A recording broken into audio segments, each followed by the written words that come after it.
ഹൈറിച്ച് സാമ്പത്തിക തട്ടിപ്പ് കേസിൽ അറസ്റ്റിലായ കെ.ഡി. പ്രതാപനെ റിമാൻഡ് ചെയ്തു. ഈ മാസം 19 വരെയാണ് റിമാൻഡ് ചെയ്തത്. ഗായത്രി ചേരുന്നു. ഗായത്രി, എന്തൊക്കെയാണ് കോടതിയിൽ നിന്നുള്ള വിവരങ്ങൾ? ഷമി, കൊച്ചി ഓഫീസിലേക്ക് വിളിച്ചു വരുത്തി വീണ്ടും ചോദ്യം ചെയ്ത ശേഷമാണ് ഇന്നലെ ഈ ഹൈറിച്ച് കമ്പനി ഉടമ കെ.ഡി. പ്രതാപനെ അറസ്റ്റ് ചെയ്തത്. തുടർന്ന് ഇന്ന് കോടതിയിൽ ഹാജരാക്കുകയായിരുന്നു. കടുവ PMLA കോടതിയിലാണ് നടപടി ഹാജരാക്കിയത്. PMLA കോടതി ഈ മാസം 19 വരെ ഇയാളെ റിമാൻഡ് ചെയ്തു. ഇയാൾക്ക് വേണ്ടിയുള്ള കസ്റ്റഡി അപേക്ഷ ED അടുത്ത ആഴ്ച സമർപ്പിക്കുമെന്നാണ് പറഞ്ഞിരിക്കുന്നത്.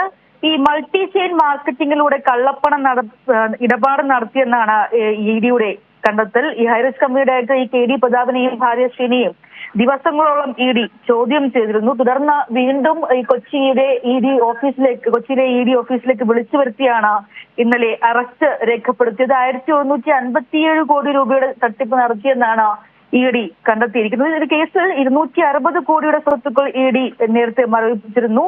മാത്രമല്ല, വിവിധ സാമ്പത്തിക തട്ടിപ്പുകളുമായി ബന്ധപ്പെട്ട് 20-ലേറെ കേസുകൾ സംസ്ഥാനത്തെ വിവിധ പോലീസ് സ്റ്റേഷനുകളിൽ ഈ കമ്പനിക്ക് എതിരെ ഉണ്ട്. നേരത്തെ 16 സ്ഥലങ്ങളിൽ ED സംഘം റെയ്ഡും നടത്തിയിരുന്നു.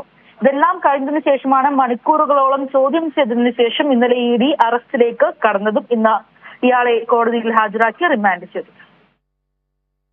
ഗായത്രിയാണ് കൊച്ചിയിൽ നിന്ന് വിവരങ്ങൾ നൽകിയത്.